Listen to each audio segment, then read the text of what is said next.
All right, let's jump right into this explainer. Today, we're looking at a totally brilliant transformation. We're talking about the golden fiber, better known to us as jute. It's completely biodegradable, naturally absorbs carbon. It's just amazing stuff. But more specifically, we're going to trace the story of Mask Associates. They took this centuries-old traditional commodity and literally turned it into a high-tech environmental solution for the modern world. It is an absolute masterclass on how heritage industries can completely reinvent themselves for a post-plastic future. Okay, let's quickly hit our roadmap for today. We'll start with the origins of Mask Associates, then check out their zero-waste green manufacturing. After that, we'll dive into Mustak Kadir's social business model, explore their global impact, and finally wrap up with the future of the golden fiber. Section 1. Origins of Mask Associates, from post-colonial export to national legacy. To really get this company, you've got to understand exactly where they're coming from. 70%. That is a massive number. A staggering 70% of the world's jute exports actually originate from Bangladesh. Historically, the Bengal Delta has been the absolute global epicenter for high-quality jute production. It's a huge cornerstone of the national economy and a real point of pride.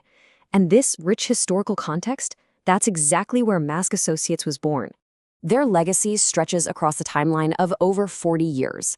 Mask Associates was founded back in 1982 by S.B. Cotter. Initially, they actually started out representing a prominent London-based jute merchant called R.E.B. Wilcox. That early alignment with a European trade house gave them this really solid foundational exposure to international quality standards. But, they didn't just stay a local export agent. Fast forward to 1993, Syed Mustak Kadir takes over as managing director, and that sparks this massive era of modernization. And major milestones followed: U.S. EPA recognition in 2010, an amazing A+ credit rating during the 2020 pandemic, and becoming an official sponsor at the World Cocoa Conference in 2024. Moving to Section 2, Zero-Waste Green Manufacturing, the Green Biz and Green Entity Ethos. Let's look at how they pulled off that modernization by fundamentally changing how jute is processed. Their setup brilliantly illustrates a true zero-waste production model. Mask Associates doesn't just process a crop. They use absolutely every single piece of the Corcoris plant. First, the plants themselves act as massive carbon sinks, absorbing CO2 while they grow. Step 2, they extract those premium fibers for textiles and packaging. But check out Step 3. They take the woody stalks, which usually just get burned as rural fuel, and turn them into lightweight, biodegradable particle boards for construction. And Step 4, I love this one. The leaves are actually used for culinary dishes across Southeast Asia. Literally nothing goes to waste. The whole shebang is used. Now, calling yourself a green biz is one thing, but you need the receipts, right? Well, Mask backs it up with rigorous UK-certified ISO standards. They've got ISO 901 for quality management and ISO 1401 for environmental management. They are creating 100% biodegradable and recyclable products that act as direct drop-in replacements for synthetic petroleum-based plastics. So they are minimizing their ecological footprint at literally every stage of the supply chain. And this green innovation led to a pretty incredible, honestly surprising moment back in 2010. During the catastrophic Deepwater Horizon oil spill in the Gulf of Mexico, Mask Associates proposed something super radical: use jute to clean it up. See, jute fibers have this unique capillary structure so they can soak up hydrocarbons while repelling water. It's like a natural sponge for oil. The U.S. EPA actually acknowledged and explicitly endorsed this as an ecologically viable alternative to synthetic chemical dispersants. That was a huge win for the golden fiber on the global stage. All right, Section 3, Mustak Kadir's social business, leadership beyond profit.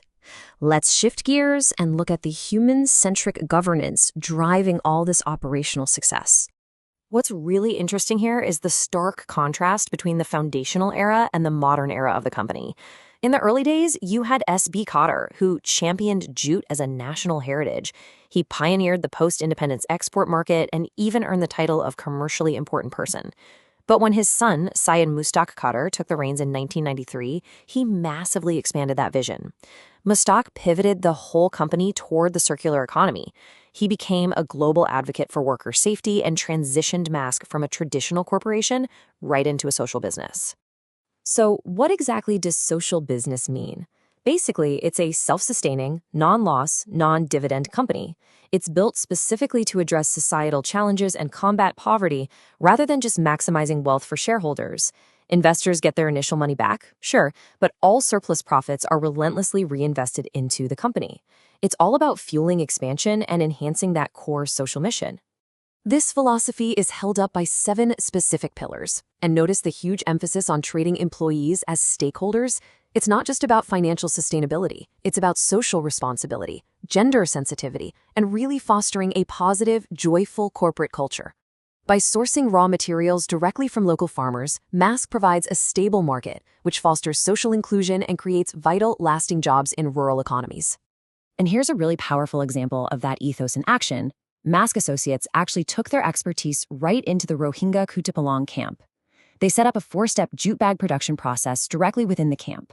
This empowered refugees not just as passive recipients of aid, but as active participants, crafting sustainable solutions and actually earning a livelihood. It's just a profound, real-world application of their social business model. Moving to Section 4, Global Impact and Innovation. Financial strength meets global advocacy. Now, you might be wondering, does this highly ethical, green approach actually work in the cutthroat world of B2B global trade? Well, the short answer is absolutely yes. Let's cast our minds back to the 2020 COVID-19 pandemic.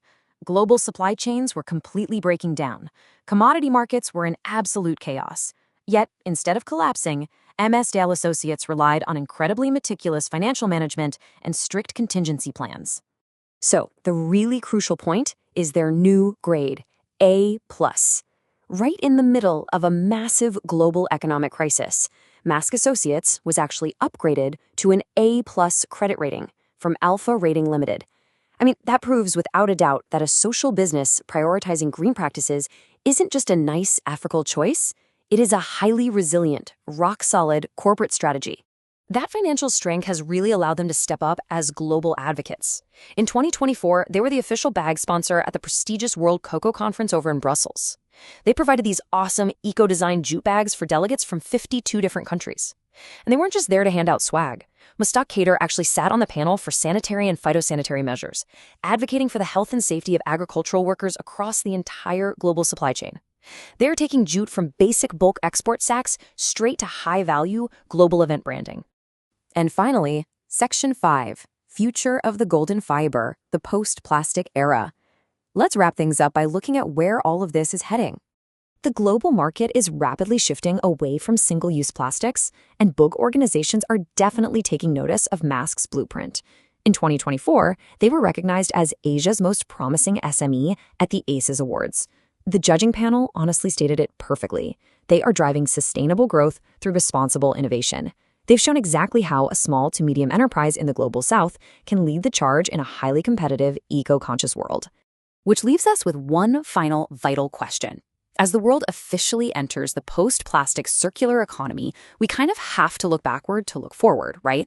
The golden fiber was here way before petroleum plastics, and thanks to the innovations and social frameworks championed by leaders like Mustak Kader and Mask Associates, it's going to be here long after. So how can natural, zero-waste solutions transform the industry that you work in? It's definitely a question worth asking.